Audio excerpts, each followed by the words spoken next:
Quarterback back at the 5, steps up, gets drilled. Yes, sir, he gets mashed.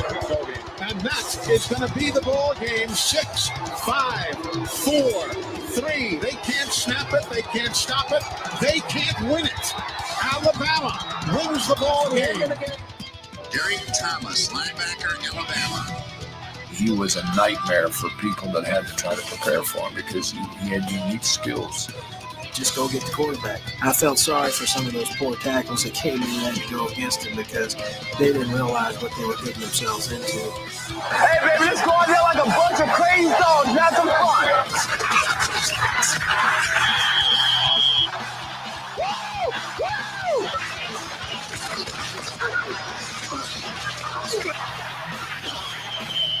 John, I got to do that in this. Lights out. Sacking the cornerback is just like you devastate a city, or you cream a multitude of people. I mean, it's just like you put all the offensive players in one bag, and I just take a baseball bat and beat on the bag. So each time he came over there, I tried to tear his damn head off. Let's play some football. Let's play some football. The pressure is on. This is Off the Edge on Tide 100.9. Focus on what you want to do, what you want to accomplish. Think about that. Don't think about how you feel, how tired you are, how hot it is. You got to push yourself on the field when you're playing football. It's my honor to present the national championship trophy to Coach Nick Saban and the Alabama Crimson Tide. To me, this is the ultimate team. All these guys bought into everything they needed to do to be the best players that they could be. There's more togetherness on this team than almost any team that we've ever had. And they had to overcome and persevere so much adversity through this season, and they've done it magnificently. And I'm so proud of this group for what they've been able to accomplish and going undefeated and winning the national championship. Streaming live on YouTube, Twitter, Facebook, and the Tide 100.9 app. Here is your host of Off the Edge, Jacob Harrison.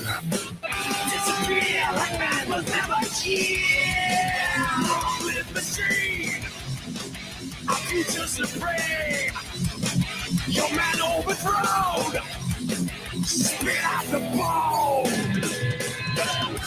Hello there. Good evening. It's a Metal Monday night. I love that Metal Monday has permeated throughout Tide 100.9. We'll get some more of it rolling throughout the night as we begin some NFL draft discourse. Tonight, we are just 3 days away from the NFL draft. It's so close, you can almost taste it.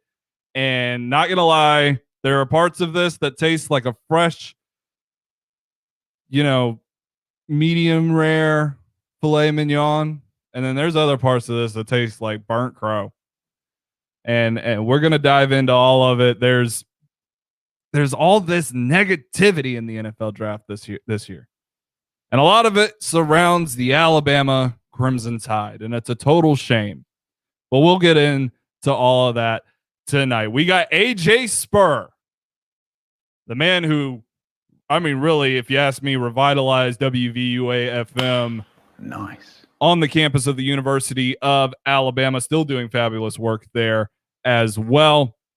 We've also got intern Michael in with us tonight to help us with the draft discussions, and running the board, Tommy Paradise, hanging out with us as well. Plenty to get into tonight. Before we get started on the conversation, got to start by telling you about Alabama Vintage, 2210 University Boulevard, under the Crimson awning, across from City Hall in the heart of downtown Tuscaloosa. Whatever your Crimson Tide needs be, whether they be apparel, whether they be memorabilia, whether it actually is separate from the Crimson Tide, you just want something that looks old school and fits your fandom, you will find it.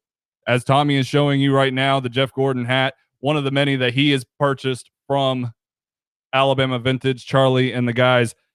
You can get your hands on some sweet gear at Alabama Vintage. Hats, t-shirts, sweaters, wall hangers, man cave items, lady cave items, whatever you may need. It is available for you right there. AlabamaVTG.com. Check them out on social media, Facebook, Twitter, and most importantly, Instagram. Big thanks to Charlie for helping out the show. Go give them a look-see. AlabamaVTG.com, 2210 University Boulevard. So as I said, we'll have AJ Spurr in the second hour at 9:15. Really excited to catch back up with him. Writer for Roll Tide Wire, amazing work at WVUA, all of that. But he's a Miami Dolphins fan, and his Dolphins last year took Tua Tagovailoa. They're in a position again this year to take another stud Alabama prospect. So it'll be curious to see what he thinks about the situation with Tua and which one he would like to have. A few weeks ago, I dropped one of my only hot takes outside of the 49ers smoke screen that Jalen Waddle would be drafted before DeVonta Smith. Still strongly believe that. Maybe my mock draft that drops on Wednesday, my final one, will not reflect that. But it'll be interesting to see from a fan perspective and analysis perspective what side of that AJ is on as well. But if you've been anywhere near Twitter today, anywhere near the internet or ESPN or the NFL Network, you have heard negative and positive things about our guy, Mac Jones. I've been very adamant. I love Mac Jones. I think Mac Jones is a superstar. I think he has it all figured out. I think he's got it between the ears. He's got the quick feet. He's got the accuracy. He has everything you need to be successful in the NFL, except for that scrambling ability. But you know what? They've been playing football for over 100 years, and not every guy that's been great at that position has been a scrambler. And yes, the game has evolved to a point now where it's a much more beneficial than maybe it was in the past, much more sought after rather than it's been in the past. But nonetheless, he can still be very successful in this league. That being said, I've also been very adamant that despite my love and defense of him, he is not the best quarterback in the draft. And just being realistic, being actually unbiased, it's very cut and dry. It's Trevor Lawrence, it's Justin Fields, it's Zach Wilson, it's Mac Jones, it's Trey Lance. That's the order. And the NFL will take them in whatever order they choose. And that's perfectly fine. It's within their rights. And I commend them for that, for not listening to the media. But I got to say, and I got to start off by diving into this entire situation because I stayed up way too late last night, just flabbergasted after the news broke from Ian Rappaport late last night that supposedly Kyle Shanahan, John Lynch, the head coach and GM, general manager of the San Francisco 49ers, had whittled it down. It was between Mac Jones and Trey Lance. Those are the only two selections there. Now, of course, in their press conference today, Kyle Shanahan says, we like all five guys, and we're confident in taking one of them at number 3. Here's the thing. Even if I don't think it's Mac Jones, if it is, or if it's Justin Fields, no matter what, the San Francisco 49ers did not give up what they gave up to move up to 3 without already knowing who they wanted. You do not trade that much for unknown quantities, at least as much as an unknown quality will get you in the NFL draft. You know who you want. You've known for a long time. You knew before you went to any pro days who you were drafting with the 3rd overall pick. And I got to say, that's why I've been on the smokescreen train for so long. It's Justin Fields. I stand my ground. I don't care that that's what Ian Rappaport said. I don't care that this year I have gotten more in tune with taking a lot of my opinions out of my mock drafts and my analysis and inserting those that are influenced by those that have connections.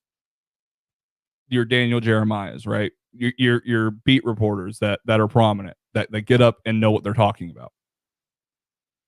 But I don't care what Ian Rappaport said. And for several reasons. The first being the one that I've been repeating. Mac Jones his stock skyrocketed the day that trade was made. And the second that trade was released,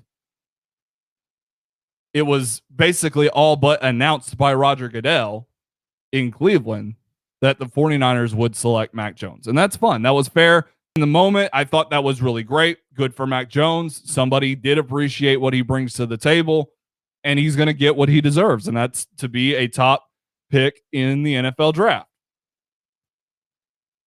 But then Justin Fields' stock starts to go down inexplicably.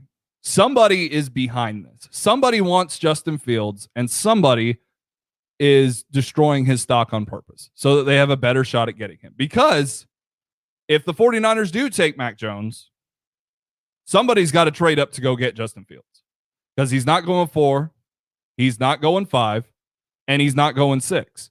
He could go 7, he could go 8, he could go 9.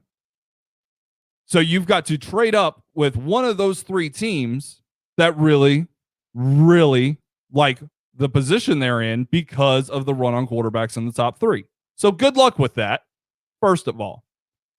In the opposite scenario, if Justin Fields is the selection by San Francisco, then Mac Jones just plummets. I mean, possibly out of the top 10. I still think he would go in the top 10. I don't think anybody trades up for Mac Jones. I like the idea of Denver just sitting there, taking what comes to them, and knowing that what comes to them is most likely Mac Jones, which is a guy that fits what they do, at least from a traditional quarterback standpoint. But it's inexplicable for Mac Jones to skyrocket and for Justin Fields to fall when the 49ers immediately announced their trade. Keep in mind, folks don't ever know what the San Francisco 49ers are going to do. Remember when San Francisco held the 2nd overall pick just a few short years ago and selected Nick Bosa. And going into the draft, a lot of people thought that they really liked Quinnen Williams and that could possibly be the pick. There were a lot of people, especially those in, the higher up stages of the media, saying, listen, don't overthink it. It's Nick Bosa. Don't stress. And that's what it turned out to be. But at the end of the day, nobody knows what the 49ers are going to do except for 3 people. Jed York, the owner, John Lynch, the general manager, and Kyle Shanahan, the head coach. This isn't to say that anonymous sourcing doesn't work. It does. I trust it. But the information that the Ian Rappaports, the Adam Schefters, the Lock and Foras, the whoever's are getting is not from those 3 people. It's from people inside the building. And I said this on Saturday. When Kim Kardashian and Kanye West, when their child was about to be born, Northwest, that's the name, right? It's Northwest. Why you would name your child that, I will never understand. I'm not here to judge. No, that's just me thinking out loud. Just making sure I'm being correct and poking a little fun. But when they were going to name their child Northwest, of course, they're surrounded by family. So they told different family members different names to see which ones would leak out so that they knew who to point to and to never give them information ever again, because the information would get out. That's part of sourcing. And that's how people lose their credibility as being a source. This one could really, really hurt somebody.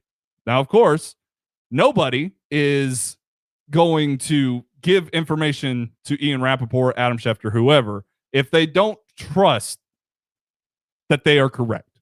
So I acknowledge that.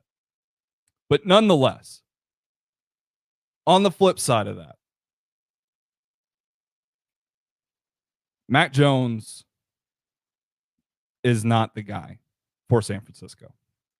As much as he fits, as good as it is for Alabama, as much as I would like to see it happen, and as good as I think he is, he's not the guy for San Francisco.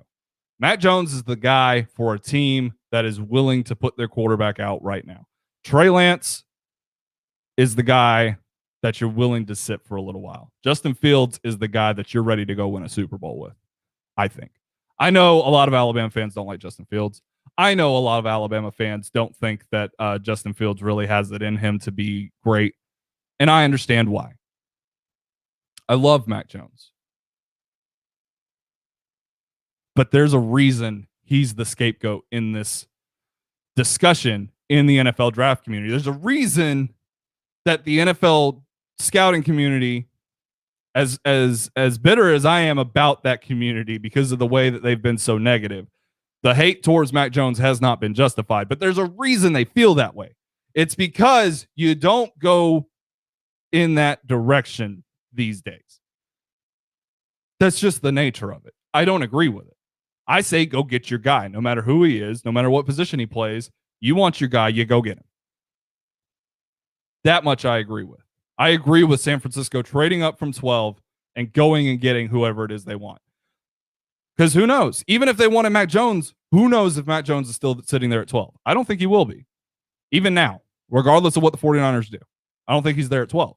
So what you're putting yourself into as the 49ers is trying to figure out who's the guy that can take over for Jimmy G most likely this year.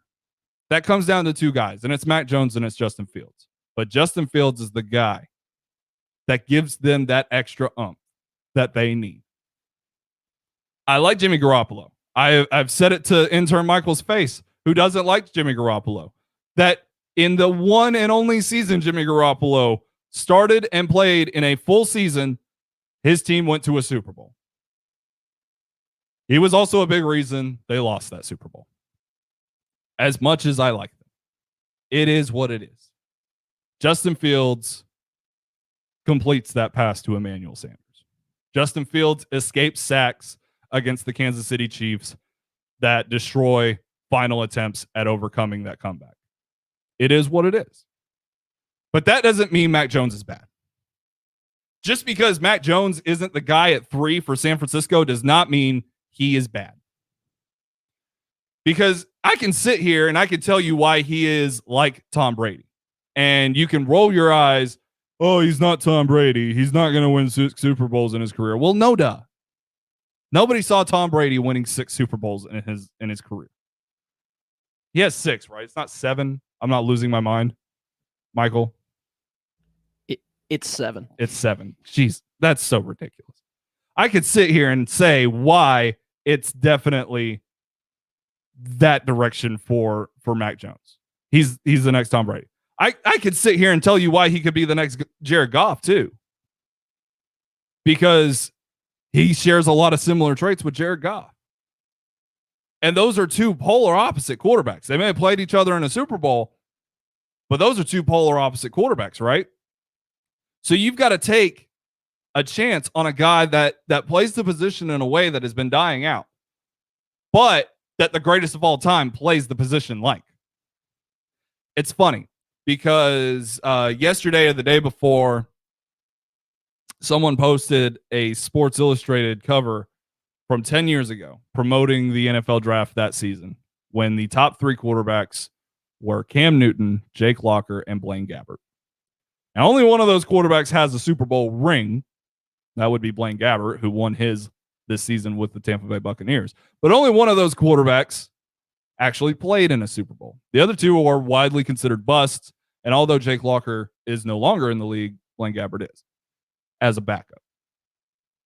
And even still, Cam Newton, for all his success, is now viewed as a pretty mediocre quarterback because of the way the NFL can chew you up and spit you out. My point in saying that is that somebody will be a bust in this draft. But I don't think it will be Mac Jones. I don't think it will be Justin Fields. And I don't think it will be Trevor Lawrence. I have great faith that Mac Jones will be very successful in this league, provided he goes to the right situation. He's already out of the clear. He doesn't have to go to Jacksonville.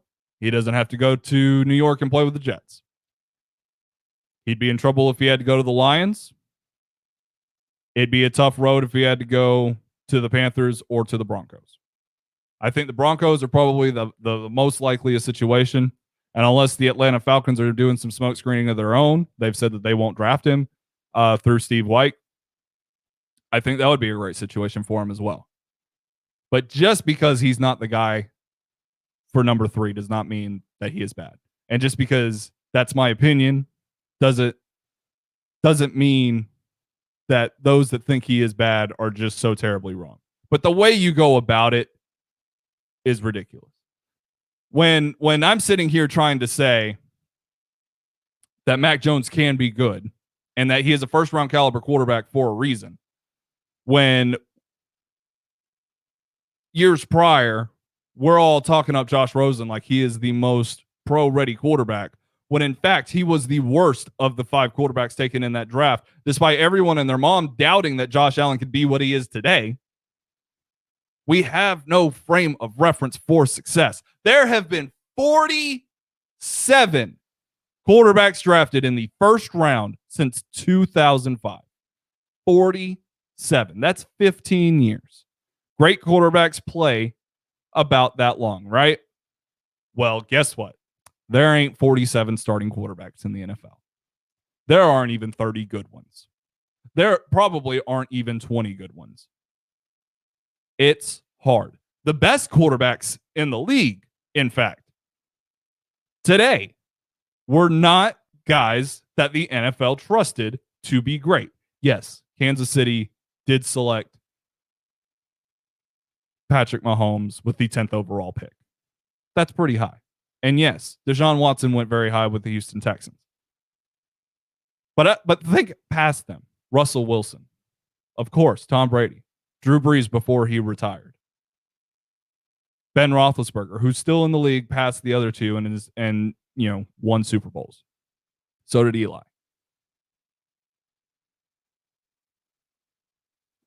We go on and on and on about these guys and like, you got to get the right one. You got to get the right one. Sometimes there is no right one. And sometimes these guys get propped up incorrectly. EJ Manuel was the 3rd overall pick. Blake Bortles was a 3rd overall pick. Like you knew these guys weren't going to be good. Blaine Gabbert, there were flags everywhere that he didn't actually have a clue what was going on. There were flags that Jake Clocker didn't have a clue what was going on. So many of these guys have those flags. And we just look right past them. Tim Tebow, Johnny Manziel. Like, you're aware. And yet we back these guys. And with Tim Tebow, I and so many other college football fans tried to get behind him and say, you never know. Maybe you can be successful in the NFL with a long throwing motion. Maybe you can be successful in the NFL by playing the position in a brand new way. Who knows? But you can't come at it from a definite he can't do it. Because the greatest of all time was told he can't do it. And so often throughout sports, those are the guys that come out and kick your ass every Sunday. Mac Jones was told the whole time he was at Alabama he could not do it. He was told by fans of his own team that a freshman without spring training or summer practices or summer workouts would come in and steal his job,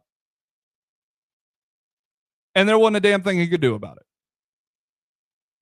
Fans of his own team that had seen him play and saw him play well, saw him play 4 really good games, and they crucified him because he threw 1 interception. Mac Jones has been dealing with this for a long time. You think he's not prepared to take that on in the NFL? The same guy that went through the Navy SEAL training to improve his mental capacity, to move past mistakes, and to be constantly improving. You're talking about a guy that goes to those lengths. Like, we want to praise Najee Harris for all the off the field things that he does to prepare his body and to be a leader. But when we look at Mac Jones, we start to creep in and say, well, there's too many cliches around his name for the way that he plays the position. I can't buy it. I won't buy it. Mac Jones will be successful in the NFL. That much I will say. I'm not saying that he's going to be elite. I'm not saying he's going to go win Super Bowls. I'm saying he's going to be good. You know who is good? Andy Dalton. That's the only that is literally the bar I'm setting for him. Yes, he's a 3rd overall pick. And yes, you don't want your 3rd overall pick to be Andy Dalton. I understand that. But sometimes that's all you can get. and you got to be happy with it. Kirk Cousins and Andy Dalton, Jimmy Garoppolo, Jared Goff, these guys have played in the NFL for a while now, right? That's his floor. That's where he's at already. He won't get worse than that. There's only one way but up for him. And you can stand there and say, oh, well, his ceiling is low because he can't run. And to that, I say Tom frickin' Brady and Drew Brees have the most passing yards ever in this league. And Patrick Mahomes gets the job done with his arm. And Deshaun Watson gets the job done with his arm. And Russell Wilson gets the job done with his arm. And RG3 and Michael Vick never did a damn thing. And Lamar Jackson, though he's won an MVP, hasn't gotten off to a great start in a lot of respects because of how far behind he was as a passer. Is he a great passer? 100%. 100%. But we cannot continue to put these guys in a box. We cannot continue to say, if you cannot run, you cannot be successful. Do you have a chink in your armor? Yes. You know what the chink in the armor of a scrambling quarterback is? It's one more way to turn the ball over and one more way to get hurt. It was foolish of the NFL for 50 years to say that to be a successful quarterback, you had to be white, 6'5", 240 pounds, and have a cannon arm. And it's foolish now to say that you can't be white and that you can't be a pocket passer and that you can't have a above average arm. You can be successful no matter what kind of skill set you have and regardless of what you look like. It's that simple. The NFL overthinks it.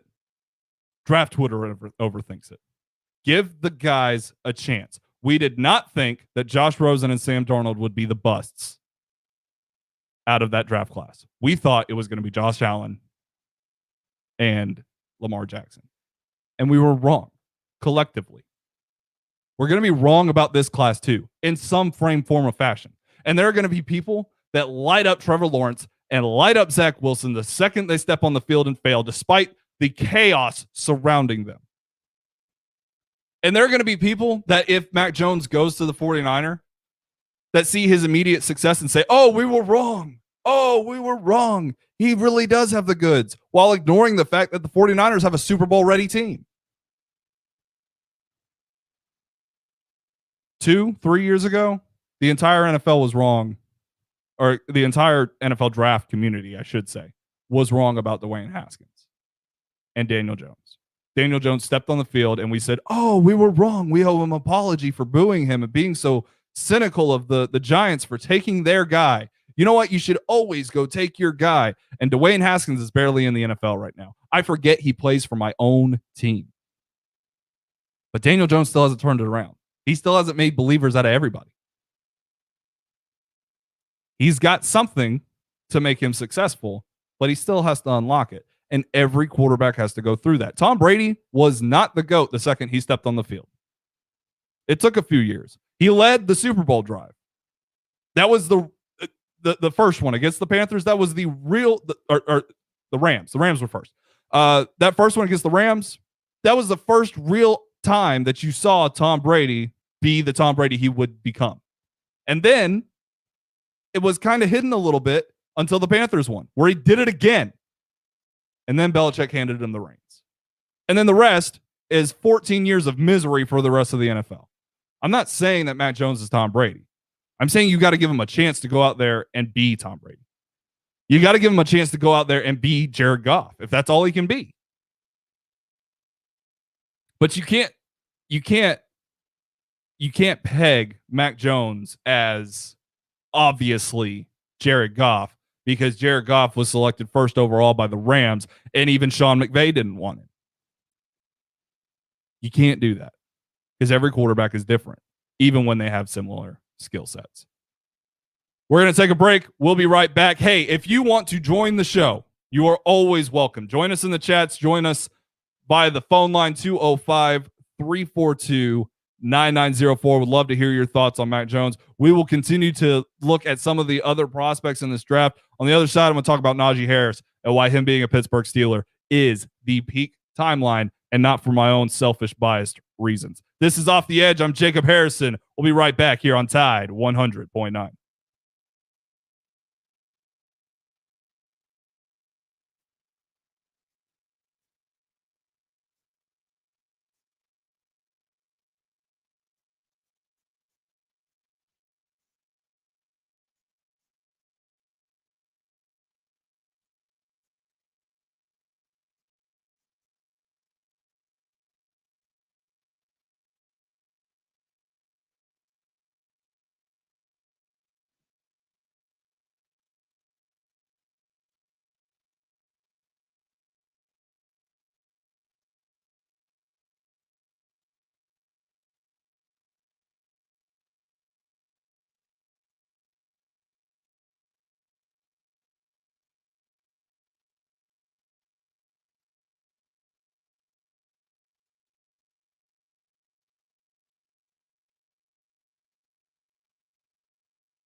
Welcome back into Off the Edge. I'm Jacob Harrison. Thanks for hanging out with us. If you missed my little rant there on Mac Jones, you can always check it out in the podcast center. We'll try to get that up on YouTube as a single segment as well. Nothing but draft talk tonight. We'll have AJ Spurr on at 9:15 to continue the discussion on the NFL draft, as well as get some of his thoughts on the Miami Dolphins, who were quickly catching up as one of the teams to employ the most Alabama Crimson Tide alumni on their roster after just recently adding DJ Fluker and being in a position to draft yet another one and potentially DeVonta Smith or Jalen Waddle there with the 6th overall pick. Nick Saban a while back was at a Louisiana Coaches Association kind of meeting that was done via Zoom, and he said a lot of great things during that, but it's all been kind of coming out over Twitter in little bits and pieces. So you kind of take what you get out of it every so often. And over the weekend, another one of those clips popped up, and it made me think of one guy that is coming from the Alabama Crimson Tide up to the NFL. Tommy, let's play this clip from Nick Saban at the Louisiana Coaches Honors Association meeting from a few weeks ago. Well, again, this goes back to players creating value for themselves. I always talk to players about, I spent 8 years in the NFL, so that means I sat through 8 drafts, which meant it's not just a draft. It's 2 weeks of preparing for the draft, and then 2 more weeks of getting questions answered, and then 2 more weeks of preparing for the draft. So I'm talking about listening to 1,000 draft reports. And I tell our players all the time, the 2 most compelling words in the draft report is and but. All right, so they read the player, and I'll take a defensive back. All right, he's got quick feet, change of direction, good long speed, can play man-to-man. He's a good tackler. He's got toughness. He's got really good ball judgment and really good ball skills. And he's a good person. He was a leader on the team. He graduated from school. Coaches loved him. Read the same player, but he had a positive drug test. He had a domestic violence incident with his girlfriend. Got in a fight in a bar when he was a freshman. Strength coach said he wouldn't piss on him if he was on fire. Who do you want on your team? And or but? All right, so what I tell players is you don't realize that as soon as you apply for a job, as soon as you put your name in for the draft, people are looking for reasons not to pick you. They're looking for reasons not to hire you. So don't give anybody a reason to say but. It's the only way that you can create value for yourself. So that and but, what came after that had nothing to do with what the player was, but it had a significant impact on where the player got picked. So this is an analogy that I use all the time with players to try to get them to understand, how do I create value for myself and my future for what I want to accomplish? And it goes right back to, I might have to edit my behavior a little bit. When that was Nick Saban, and it doesn't take a rocket scientist to figure out who that clip reminded me of. Who's the biggest and guy on the 2020 roster? It's Najee Harris.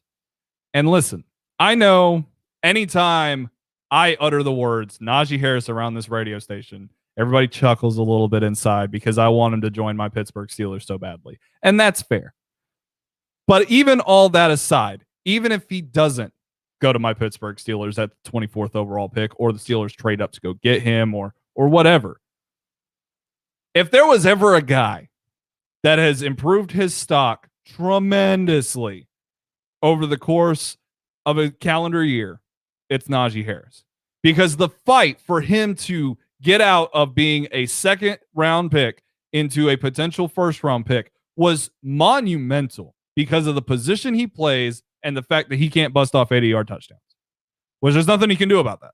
He trains like a monster. They have to tell this guy to stop training.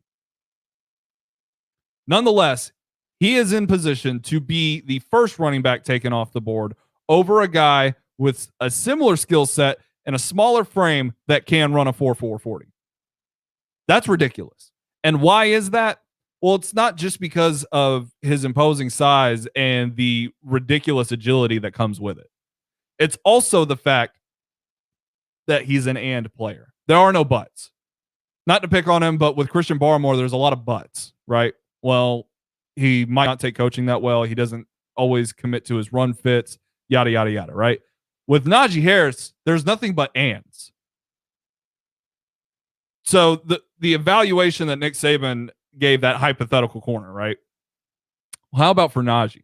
Well, he's 6'3", 240 pounds, but he moves like Le'Veon Bell. He has Le'Veon Bell's patience as well. So he knows how to find the right hole and hit it explosively. He can get into the open field and break tackles when he does that. Though he doesn't have the ability to break off 80-yard touchdowns, he will make a guy miss in a variety of ways, including exciting hurdles, which fans love to see. Remember, the NFL draft is about getting good players, but it's also about selling jerseys and putting butts in the seats in a secondary kind of way. I know I've scrolled Steelers Twitter. The second he's drafted, there's going to be a lot of people buying his jersey, me included. But not but for Najee Harris, of course. And he's also a guy that can catch out of the backfield and he can pass block. And he's a great leader. Nobody works harder than him. They have to tell him to stop working. He rehabs well, and he fights through injury. He played with a bum ankle for the latter half of this, not latter half, but latter parts of the season, and he never even had a clue. And then he not rehabbed like hell just to play in the freaking Senior Bowl, and his agents and the guys at the Senior Bowl had to hold him out. Like, he still wanted to practice at full speed, and they told him stop, right? And he helped organize a march for his team in the last summer during racial injustice marches across the country. And he helps out a kid that has a brain tumor. And all the stories that are coming out from the AL.com series, right? And there's no reason you don't want Najee Harris on your team except for the fact that he doesn't break 80-yard touchdowns. Why would you not, right? Why else would a fan of a team that could potentially draft him be terrified of a running back going in the mid-teens? It's rare for a running back to go in the mid-teens now. You're either the creme de la creme, the Saquon Barkley, the Ezekiel Elliott, and you go in the top 10, or you're a guy that has just enough talent to be extremely valuable to a team that's already built in the later 20s, early 30s, right? That's what a first-round running back is nowadays. And yet, I would not be shocked if the Miami Dolphins at 18 select Najee Harris. I would not be shocked if the Buffalo Bills trade up ahead of Miami, or at least ahead of the Jets, to go take Najee Harris. And I would be not surprised. So I'd be pretty surprised because it's not what the Steelers do, but I also would not be surprised if the Steelers themselves traded up to go make sure they could get Najee because they like him so much. There's nothing but ands around the name of Najee Harris. And for it to be the peak timeline of why I think he should go to my team, to be selfish for a moment, has more to do with the fact that the Steelers are in a transition of leadership, right? Ben Roethlisberger is about to retire. Cam Hayward will not be far behind. Marquise Pouncey has retired. And now the leadership is more of a Juju Smith-Schuster style, right? And I know a lot of people don't like that, but whatever. He has a fun personality, but he hits like a Steeler on the field. He's one of the best run blockers. He powers through people for first downs. And Najee Harris is the same way. He may not be the TikTok icon that Juju is, but he's very personal. When you hear him talk about his name being important, what it is, he's still fun about it, right? He's always fun about everything. He knows how to tell a story, and he knows how to lead men. And that is, the most valuable thing you can have out of a player. Yes, he's 23 years old, and he'll be 24 by the time his second season rolls around. He'll be damn near 30 by the time his rookie contract is over. If you ask me, you couldn't ask for a better situation if you need a running back and are in a position to win. Maybe the Steelers aren't in a position to win. Maybe I'm delusional in that fact. But if you need a guy and your team can be successful, then Najee Harris can be the guy that breaks the mold and is finally a first-round running back after all these years that can go on and help a team be successful in the postseason. I strongly believe that. And that's why I want him on so badly on my team. Najee Harris is the next level. 20 years ago, this guy is a top 5 pick. No doubt. 6'3", 230 pounds with cat-like agility. Hurdles people.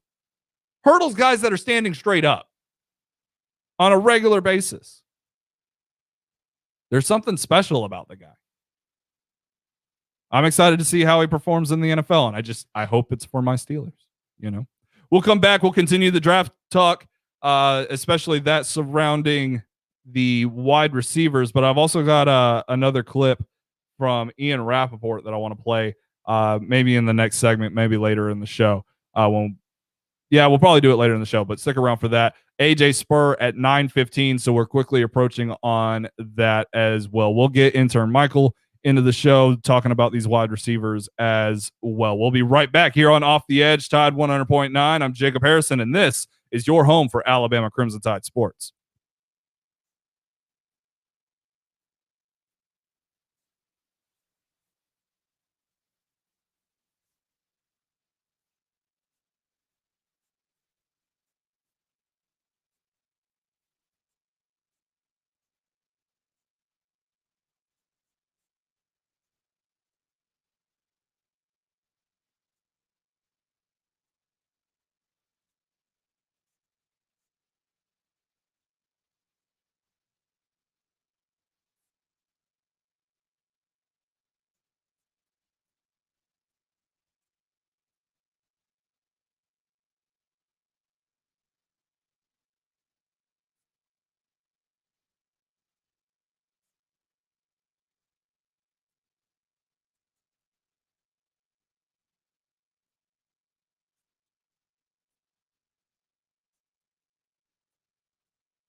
Hello there, we're back.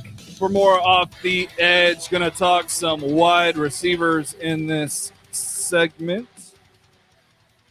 As I mentioned at the top of the show, I did a few weeks ago say that Jalen Waddle would be drafted before DeVonta Smith. And I think that's a fairly tame take at this point. But now I've kind of flipped a little bit. You know, rest assured, I'm not flipping on the smoke screen, but I think maybe the NFL is going to prove that they're not going to overthink DeVonta Smith and his size. And I'm doing my mock draft, and I've got Atlanta sitting at 4, which makes the draft kind of fall in a certain way, right? So it's Atlanta at 4. What does Cincinnati do? Well, I think Cincinnati's taking Jamar Chase, so that leaves a plethora of options for the Miami Dolphins. And I'm thinking they go DeVonta Smith right there instead of Jalen Waddle, because there's no telling if Devontae Parker's in their long-term plans. You just don't know. And if he is, then, hey, you got 2 number 1 guys. And if he's not, then you got a number 1 guy, and you still have some playmakers in there, and it's a deep draft. You can find some guys, right? So I'm liking the idea of DeVonta Smith.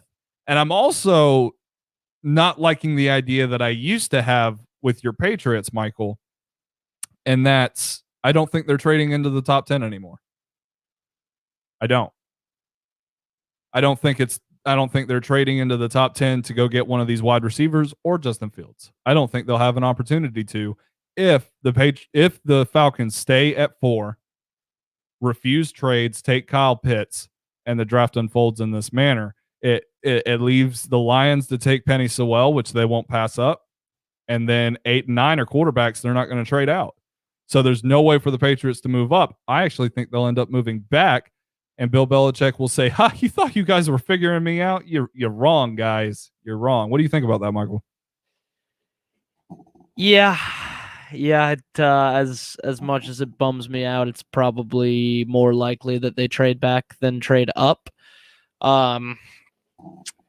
You're certainly right that no one knows what Bill Belichick is thinking ever, except Bill Belichick. But I don't know. As much as I'm hopeful that they'll trade up, you definitely have a point about. I don't know. I don't think Carolina's. You said Carolina's locked in to take a quarterback and wouldn't be willing to trade out. I don't know if I agree with that. I think Carolina would. I think Carolina would maybe be willing to trade back. I mean, they did just invest like potentially quite a bit of draft capital in Sam Darnold. Like, I wouldn't say they're locked in by any means. I don't know that they're locked in per se. I just, from the feeling I get looking at all these other mocks and whatnot, I get the strong feeling that that's what they're going to do.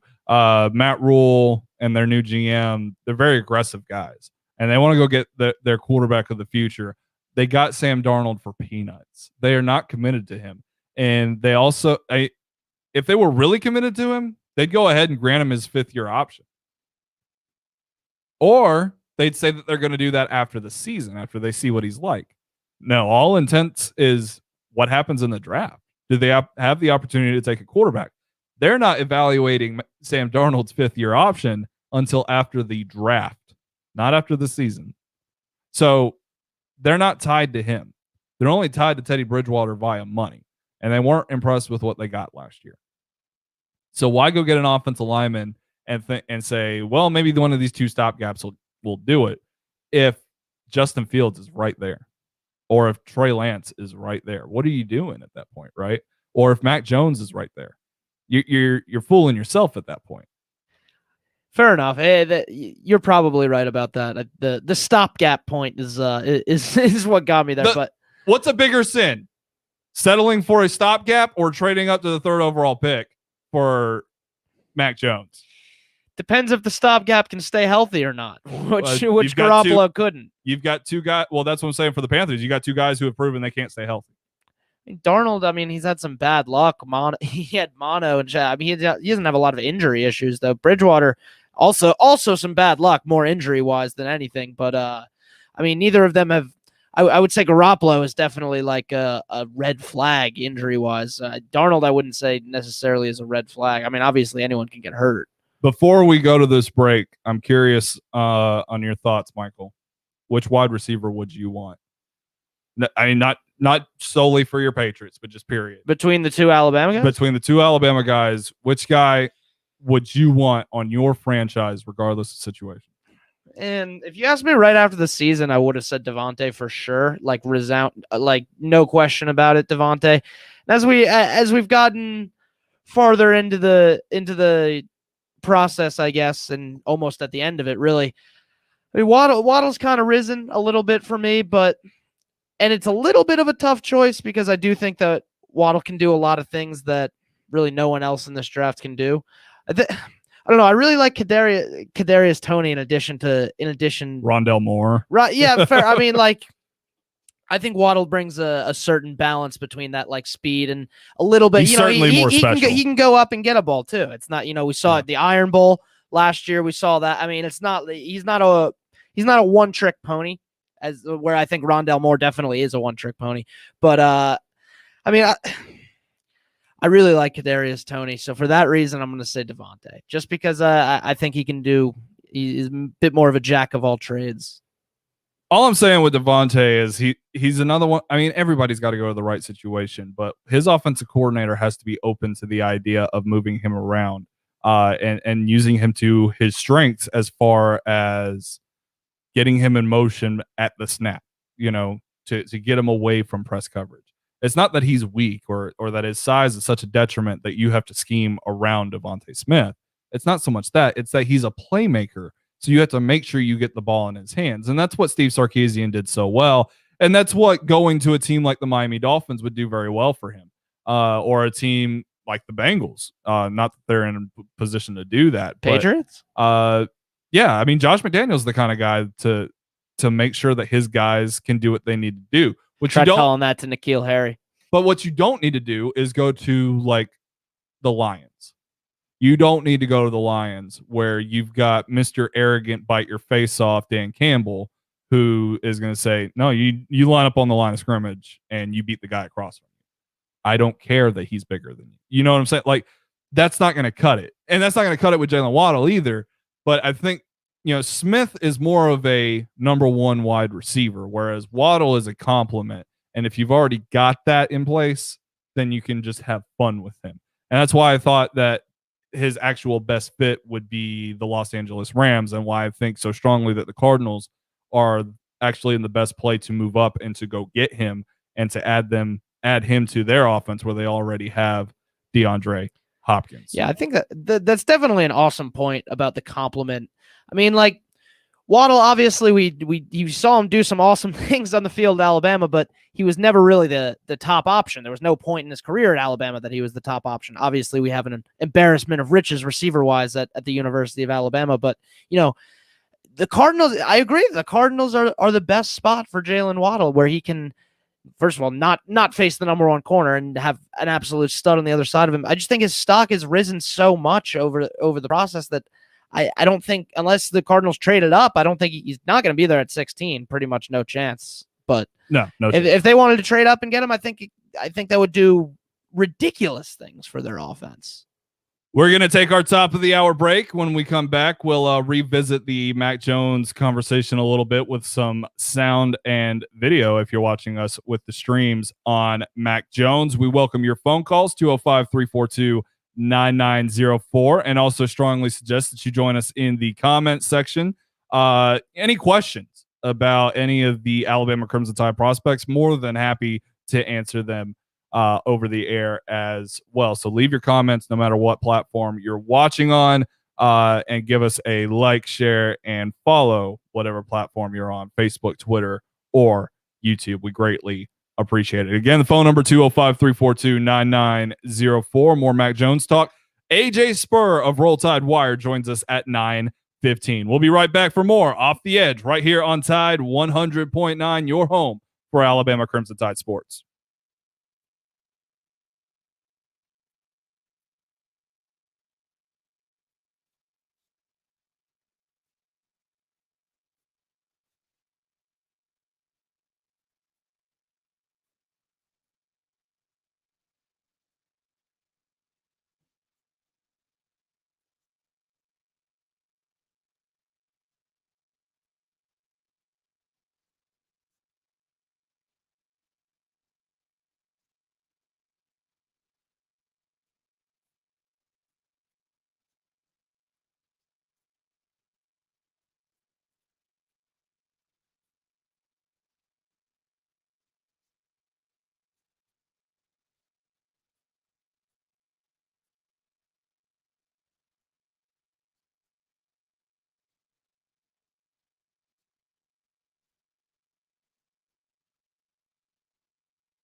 APR for 24 months at your John Deere dealer today. For additional cost information, please call toll-free 1-800-226-8903. WTUG HD2 Northport and W265CG Tuscaloosa. Tide 100.9 and streaming on the Tide 100.9 app. A Town Square media station. The pressure is on. Lights out. This is Off the Edge on Tide 100.9. Quarterback back at the 5, steps up, gets drilled. Yes, sir, he gets mashed. And that is going to be the ball game. Alabama wins the ball game. Streaming live on YouTube, Twitter, Facebook, and the Tide 100.9 app. Now, here is your host of Off the Edge, Jacob Harrison. That's all.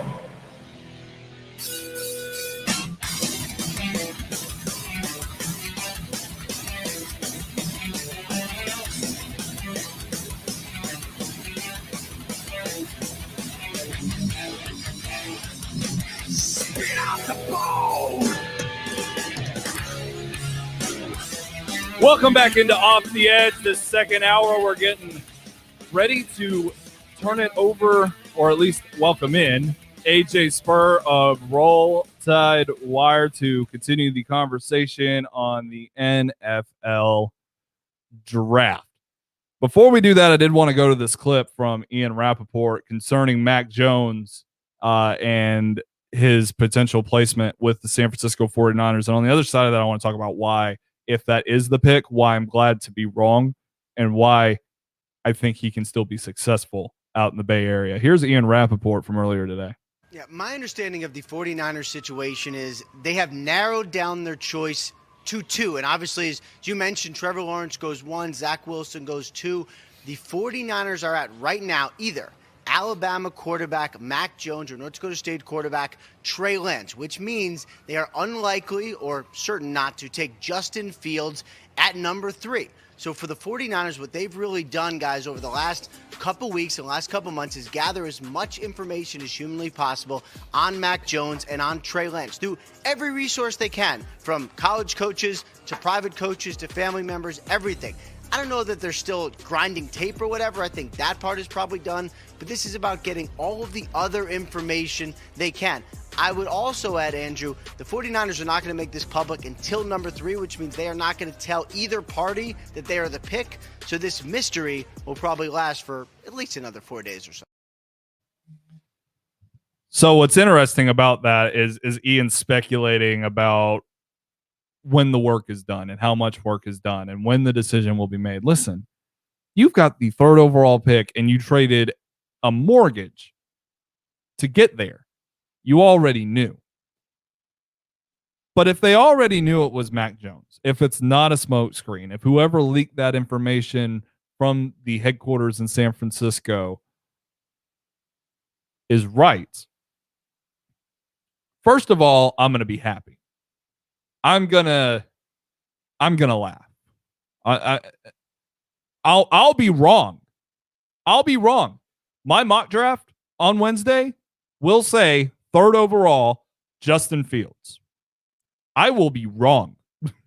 I will have been wrong for almost a month, if not longer. I don't remember when that trade was, but I will have been wrong. I don't like being wrong. I very much like being bold and being correct. I am often wrong, and I'm very confident about it. But nonetheless, I will be happy to see that happen because I will be overjoyed to scroll Twitter in this studio Thursday night with everybody from Title Talk to just laugh at the tweets, laugh at the meltdown, and laugh at the stupidity that will spew from the fingertips of Twitter. It's funny you talk about that because I was looking at Draft Twitter earlier today, getting in the mindset of what's going to happen for the NFL draft. And I saw some takes. I'll just say that. I'm not even going to tell you if they were hot or cold. I just saw some takes and I was like, all right, party time. It's going to be volatile. It's going to be rude and it's going to be disgusting. But here's the thing. there's no better fit for Mac Jones than the San Francisco 49ers. I think if he goes to the Broncos, he could see some success, though it may take some time.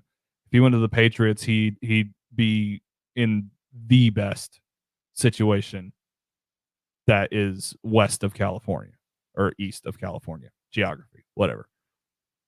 But if he is taken by Kyle Shanahan, John Lynch, and the brass with the San Francisco 49ers, Mac Jones will be in prime position to be one of the most successful quarterbacks out of this draft. And the reason why is because Kyle Shanahan knows how to protect his quarterbacks and get the most out of them.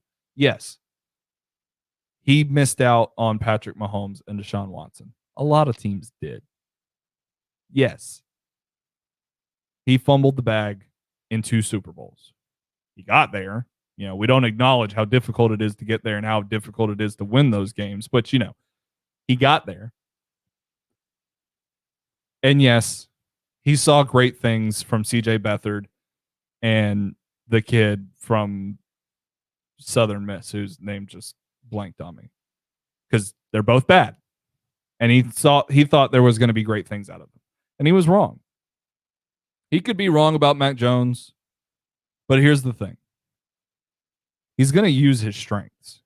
We always point out the weaknesses. And Nick Saban said it, right? We listened to that clip. Are you an and guy or are you a but guy? Well, there's a pretty big but around Mac Jones. First is the DUI, and second is he can't run, or at least he hasn't shown it, right? Well, Kyle Shanahan is going to cover that up, because in case everybody's forgotten, he's had success with guys that can't run. He's taken 2 guys that can't run in an era of you got to have guys that can run to the Super Bowl, because he's a great schemer, because he produces good offenses. And he has good players in San Francisco already. What he doesn't have is a quarterback to lead his team into the future. Matt Jones will be an afterthought, much like Jordan Love is right now, after he's drafted. After the chaos subsides and Matt Jones is pegged as the backup quarterback to Jimmy Garoppolo, and he wears a new number, we'll forget about it until he trots out. And then we'll find out what the truth is about Mac Jones. But when he does trot out, he will be surrounded by a team that is capable of going to a Super Bowl in spite of his weaknesses. He's set up for great success. Even if I'm wrong about who was selected 3rd overall, to pat my own back, I'll still be right in the long run. And that's what makes me happy. Really? Really? That's cool. That's the truth. Before we head to break and prepare to welcome in AJ Spurr of Roll Tide Wire, do need to let you know about Alabama Vintage, AlabamaVTG.com. These guys have got the goods. Hats, sweaters, commemorative t-shirts, jackets, jerseys, you name it, they've got it as far as apparel goes. And it's not just Crimson Tide. You'll see some old vintage jerseys from NFL players and basketball, baseball, you name it. Charlie's got it. He's got the excellent hats of all sorts of variety as well. You see the Jeff Gordon hat that Tommy Paradise is showing off right there if you're with us in the live streams. And listen, if you walk into the store, you're going to see something you like, and then you're going to, circle around and you're going to see something else. You're going to circle around again and you're going to notice another thing. Things stick out on multiple runs around this store. It's a tiny little shotgun place, but it is packed with all sorts of goodies. And you just got to take your time to find what is going to suit your Crimson Tide fandom the best. And if you need memorabilia, things to decorate that man cave or that lady cave, he's got you hooked up with that as well, with memorabilia that stretches from the early years of Nick Saban's dynasty all the way back to Bear Bryant, and probably prior too, if you find him on a good day. The stock is constantly rotating, so be sure to check them out early and often. AlabamaVTG.com. Check them out on social media, Facebook, Twitter, and especially Instagram, where they're very active, and AlabamaVTG.com, where you can check out the online store. We're going to take a break. When we come back, we'll welcome in AJ Spurr of Roll Tide Wire to continue the NFL draft talk as well as get a closer focus on the Crimson Tide prospects in the 2021 NFL draft. You don't want to miss it. We'll be right back here on Tide 100.9, your home for Alabama Crimson Tide sports.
Hello there. We are back for more Off the Edge. My name is Jacob Harrison.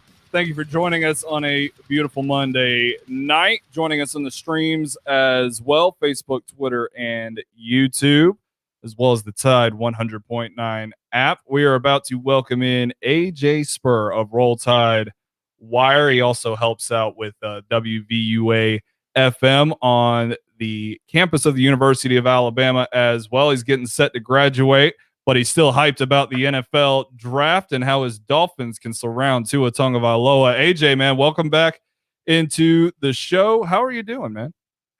I'm doing mighty fine, Jacob, and thank you so much for having me. Glad to get some of my takes on air. Yeah, it's been a long time, man. For those that probably don't know, and a lot probably don't, AJ was one of the first guys that I actually interacted with when I got to the University of Alabama in terms of media, and he got me started into this radio thing, and now things have kind of turned into what they are. So it's awesome to kind of come back full circle, get you back on the Tide 100.9 airwaves as well. So AJ, got to go straight into it. It's the only thing anybody cares about, and is Mac Jones the quarterback for the San Francisco 49ers. I've been buying in that it's a smokescreen, and I'm standing my ground here. I think it's Justin Fields. But what do you think? Do you think that this is the home for Mac Jones? It's weird. It's one of those things where you're not entirely sure. No one will know exactly if it's going to be Fields, Lance, or Jones. I know now they're saying it's Jones and Lance, but no one's going to know, like you played on that Rappaport clip before the break, until the pick is in. And in all honesty, as far as smoke screens go, I don't see the purpose for one. You know, you got the Jags up front, you got the Jets at 2. No one's moving ahead of them. I'm not saying that the 49ers got to come out and say, oh, here's our guy, this is who we're picking. I mean, every team has the right to hold it close to their vest up until the pick needs to be in. But, you know, I don't get what all the drama's about. I think a lot of it's being manufactured by, you know, people like us. I think a lot of it's the fans. But I don't know. I in my draft, I have Justin Fields going at number 3. Well, then we agree on that much at least. I mean, I'm excited to see what either guy can do in that offense, though. I mean, Kyle Shanahan knows what he's doing. And at the very least, if it is Mac Jones in that situation, he should be successful. But if it's not 3 for Mac Jones, and everybody's going to be curious just how far he's going to slide, what kind of situation would you like to see him in at the next level? Mac Jones? Yes. Well, I think the 49ers would be a great fit for him. And as far as Mac Jones versus Justin Fields go for the 49ers, if they go with Mac Jones, they go with a quarterback that is similar to who they've had in recent years. I think that's a system that could fit him very well. However, like you said before the break too, you know, the NFL is evolving to where you may need a mobile quarterback. And Justin Fields can not only move around the pocket and escape the pocket, but he can throw the ball real well too. But let's just say Mac Jones does slip beyond the 49ers. I would love to see him in Denver. The one team I think that he would do well in, and this would be bad for me as a Dolphin fan, would be the New England Patriots. I could see Bill Belichick taking Mac Jones and improving his game. One thing I've seen often is a lot of analysts and, you know, scouts hidden through anonymity is saying that Mac Jones has reached his ceiling, unlike all the other quarterbacks in this draft class, or at least the top 5 quarterbacks. I think Bill Belichick could take him, you know, push his ceiling up maybe just a little bit higher, and then, you know, do some damage with Jones. But my top 2 for him would be the Broncos and the Patriots. I think we agree on that one as well. Great minds think alike. But, you know, shifting gears a little bit, your Miami Dolphins have turned things around mighty quickly. Even with, you know, all the hate that gets thrown Tua Tagovailoa's way. Nonetheless, the team finished 10-6 and was just mathematically eliminated from the playoffs, but they still hold that trump card over the Houston Texans, still possessing their first round pick, and they maneuvered that pick into the 6th overall pick. And I know that they really like Kyle Pitts. They really like Jamar Chase. I'm not so sure those are the guys that are available.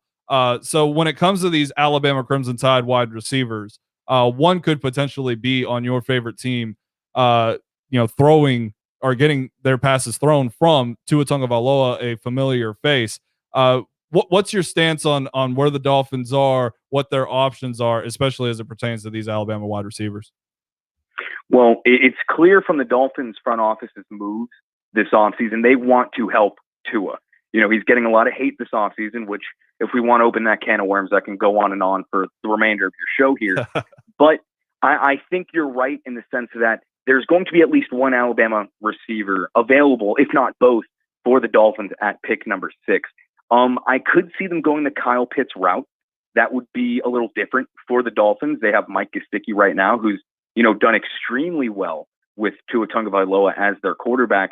Now, when we're looking at DeVonta Smith versus Jalen Waddle, this is where things get a little tricky because in my eyes, they're 2 very different wide receivers. The Jamar Chase versus DeVonta Smith debate is because, you know, even though they're different in size and stature, they are similar as far as what they can do in the NFL. Jalen Waddle, though, could serve a completely different purpose. And in my eyes, Jalen Waddle could replace Jakeem Grant on the Miami Dolphins and do extremely well. His yards after the catch, I mean, I think pretty sure he led the nation in that. I would love to see Jalen Waddle on the Dolphins, but at pick number 6, I think that may be a reach. So if both of them are there at number 6, I'm going DeVonta Smith. I like that. I think that's a solid move. Regardless of what happens in the future with Devontae Parker, you've always got Smith to rely on there. And what's really interesting to me is the talk about Devontae Smith's weight.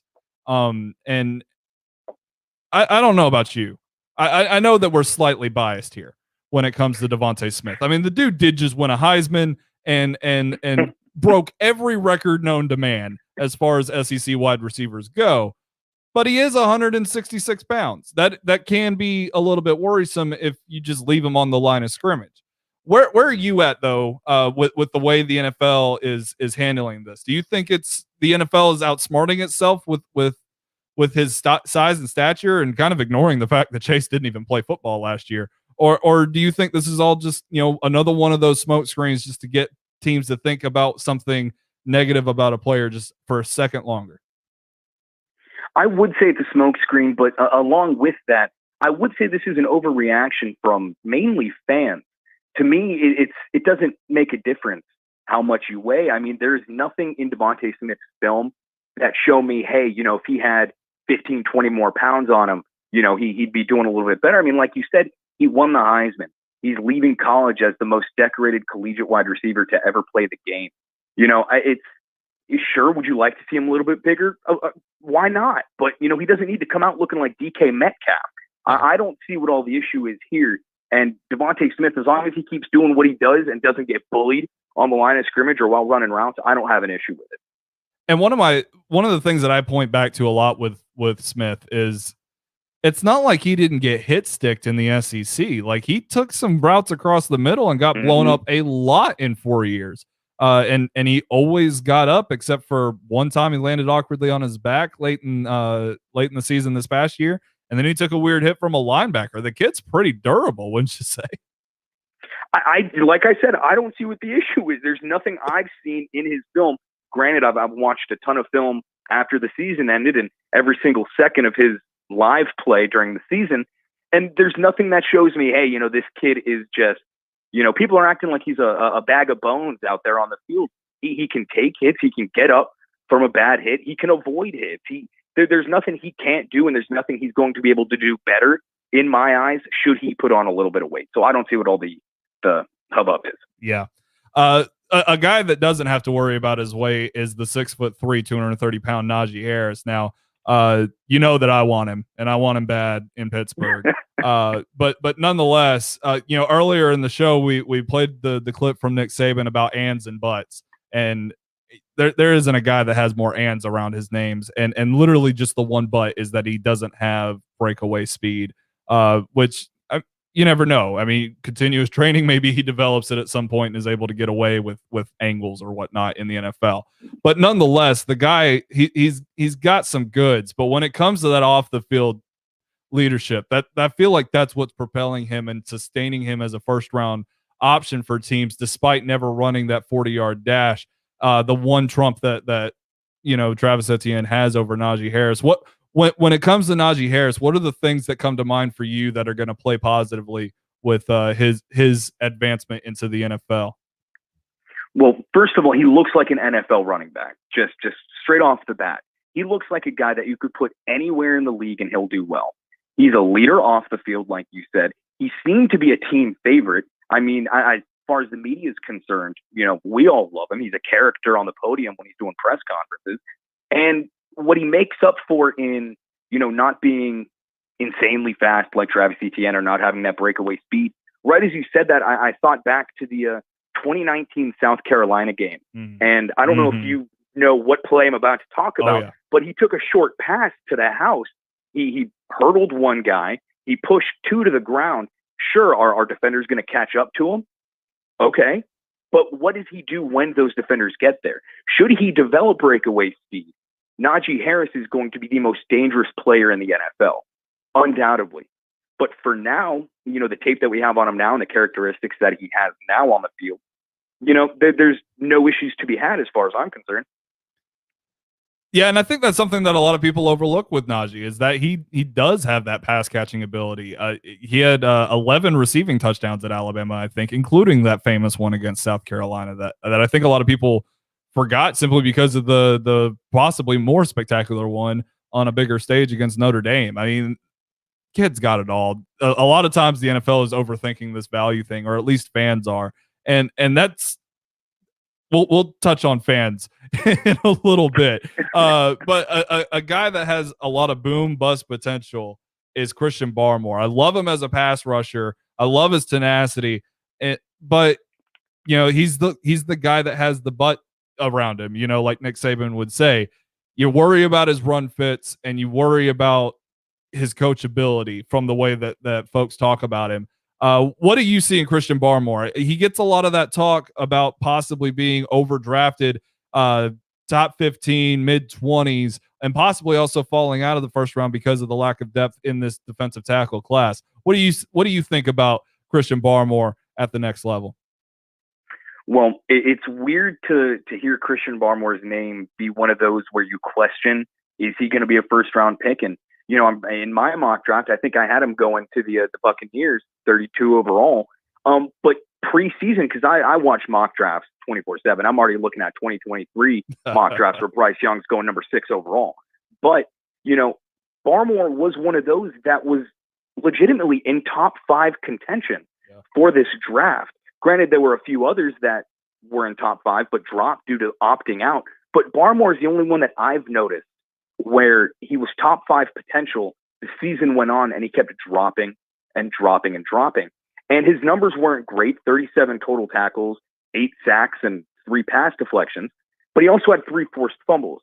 If NFL teams want to question Barmore's coachability, or his personality off the field, that's one of those things that, the media and fans will never know, right? That's one of those things where they're going to interview these players. They're going to spend time with the players, talk to the coaches, talk to high school coaches even, or fellow teammates, and they'll figure that out. But as far as playing is concerned, I can see why Barmore fell, but I don't see why he fell so far. I would not be shocked if he was gone, second round, or not in the first round, but, early half of the second round is my best guess. You mentioned how fans can only have a certain perspective of this. We're talking to AJ Spurr, Roll Tide Wire, WVUA, the capstone here at the University of Alabama.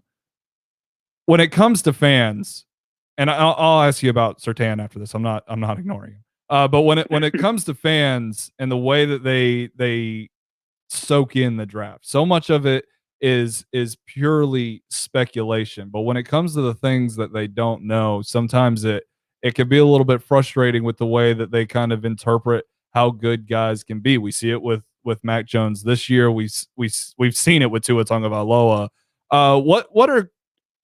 Just talk about the intricacies of the draft, the way that it's difficult to understand what these teams are doing, why they're doing what they're doing when it comes to the NFL draft.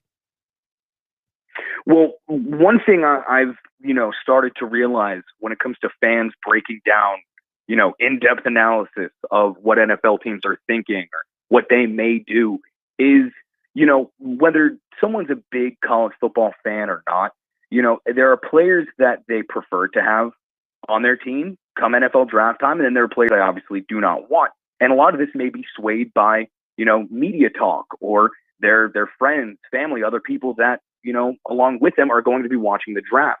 And with that comes, a platform on Twitter or Instagram or, some forum online. And, I'm sure, Jacob, you see all my tweets. I have a platform that, I don't know if anyone's listening, but, I have my takes and opinions, as do you. So those are going to sway fans one way or the other. And, I just saw today someone, we were just talking about Najee Harris. Someone said Najee Harris doesn't love the game of football. He's all in on, moving back out to California after he gets his paycheck. And that's one of those things. There's no, record of that. There's no interview where Najee Harris said he's not all in on football. I have a hard time understanding where a lot of this stuff comes from. And granted, it's pretty entertaining most of the time, but fans need to take a step back. And I say this knowing full well no one's going to actually do this. But if fans would take a step back and realize there is nothing they can do or say to sway the minds of other fans heading into the NFL draft or NFL front offices.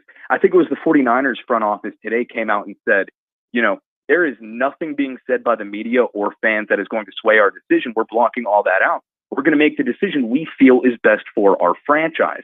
And I think there needs to be, an intervention, whether it's a Zoom call or something put out by Roger Goodell, where he just says everyone needs to calm down and realize whatever happens is going to happen, and nothing you say or do will influence this decision.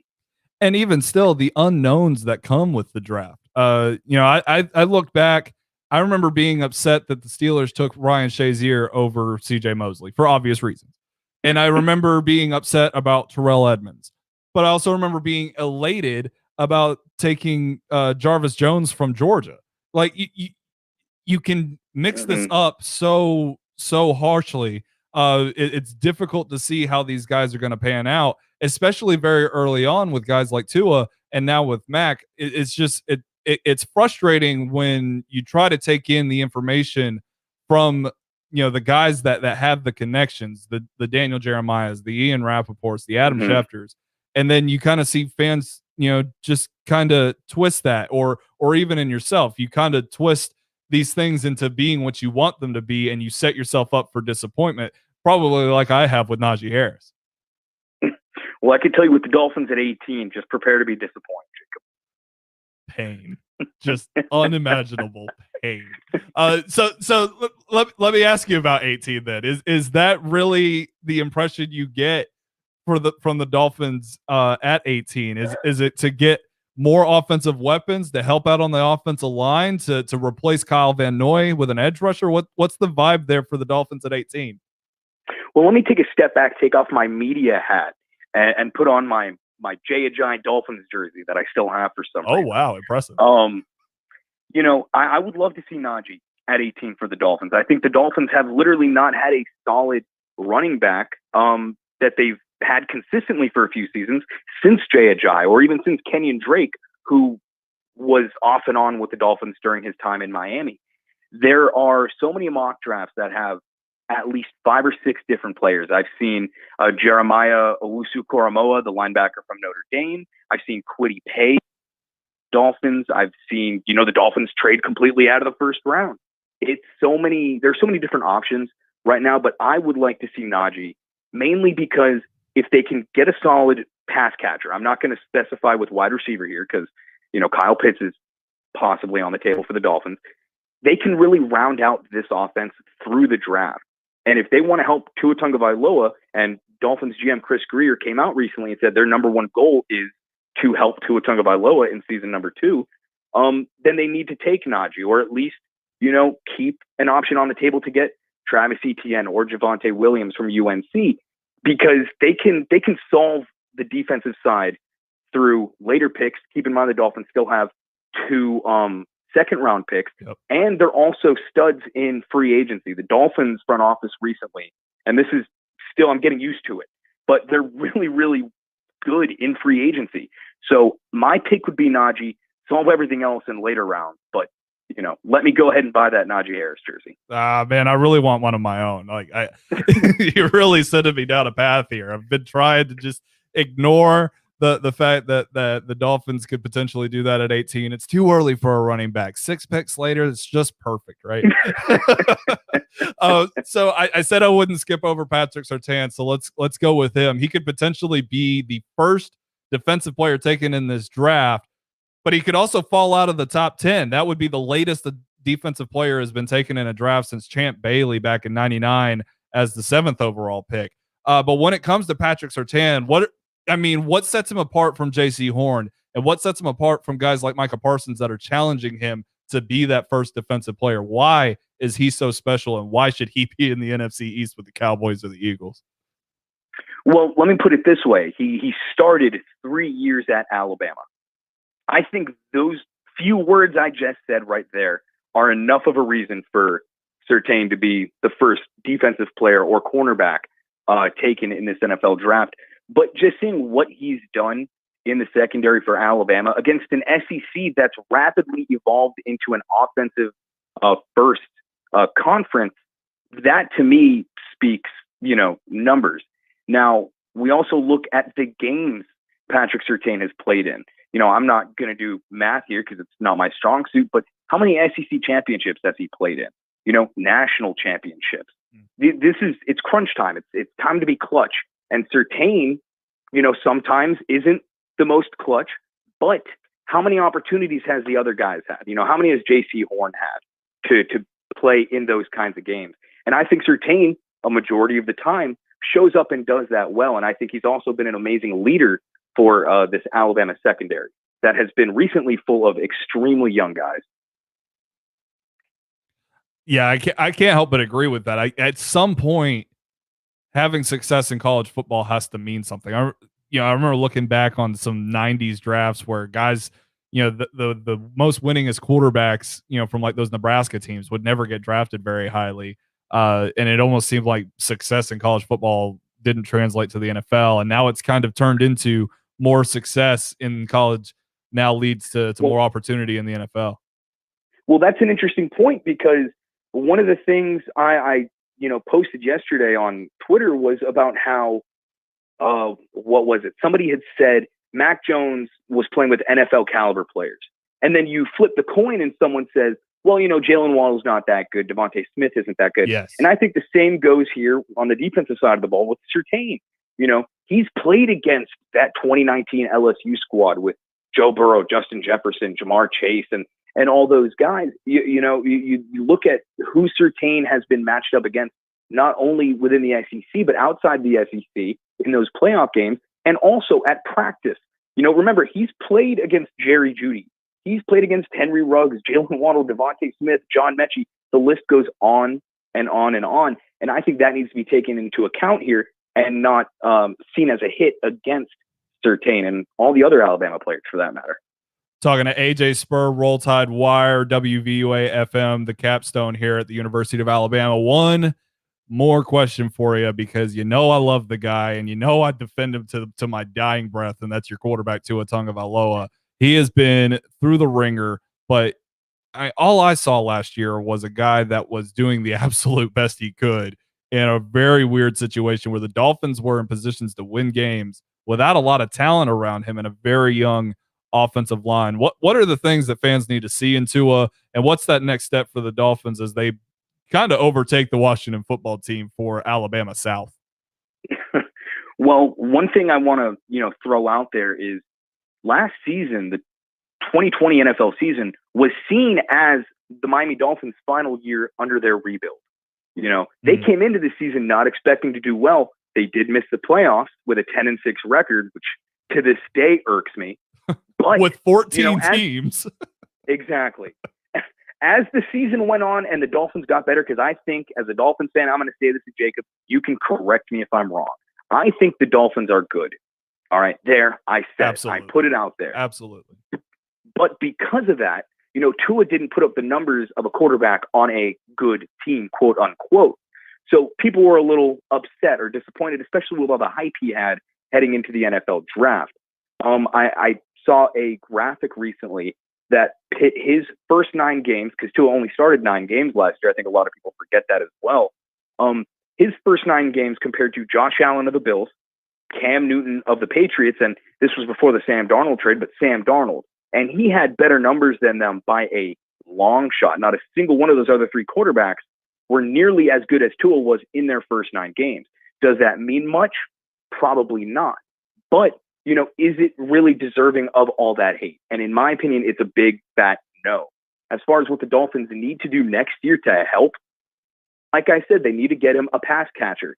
They still have Devontae Parker. They still have Jakeem Grant. They brought in Will Fuller, which I think is an amazing opportunity for Tua to have him. It's a 1-year deal, but maybe they'll extend that. Whether it's Kyle Pitts, Jamar Chase, DeVonta Smith, or Jalen Waddle that they bring in with that number 6 pick, it's going to be a massive help for Tua. With that number 18, I would love to see either a running back or an offensive tackle if one of those big 3 guys are still up there on the board. The Dolphins' defense is set. A lot of people would say, well, they carried Tua, to that winning record and nearly making the playoffs. So if the defense is set, the Dolphins need to go ahead and, punch in, go all in on that offense. And if they can get him a solid run game and one more weapon to throw to, I think Tua will do a lot better in season number 2. I agree wholeheartedly. Love Tua Tagovailoa. I tried to watch him about as much as I did my Steelers last year. I've got an obsession with the guy. I need a jersey. But man, AJ, I appreciate it so much. Great insight. I've always appreciated your level of passion for Crimson Tide sports and the way that it spills over into the NFL as well. You find a good way to balance both of them, and I can't thank you enough for hanging out with us tonight, man. No, thank you so much for having me. I'm always available. Absolutely. We got to get AJ Spurr more on the Tide 100.9 airwaves. Let everybody know what you got going on, what's coming next, and where they can find you. Well, to find me on Twitter at SpurrFM, that's SPURR, and then the letters FM, like on your radio dial. And I will be, watching this NFL draft so closely on Friday, along with, is it Friday? It's Thursday. I'll be watching it on Thursday. See, that I'm just so into the players, I don't even know the days. But in the days leading up to that as well, I'll be doing some heavy coverage on what to expect and all the rumors and reports going around. Absolutely. That's AJ Spurr at Spurr FM. Thanks, AJ. Have a great night, man. Thank you. You do the same. Absolutely.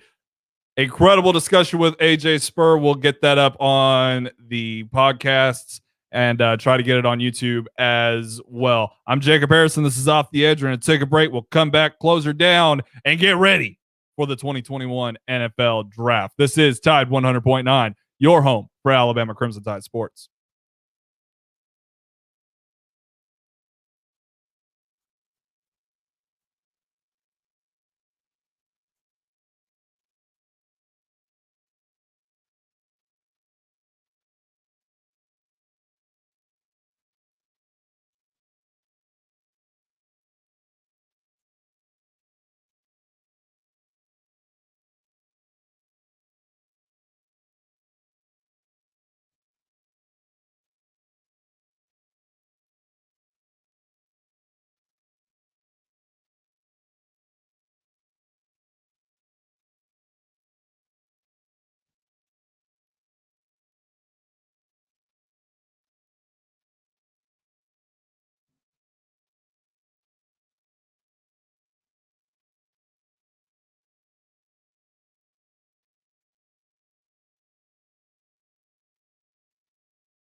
Hello there. We're back with more Off the Edge. We're going to shut her down in this final segment.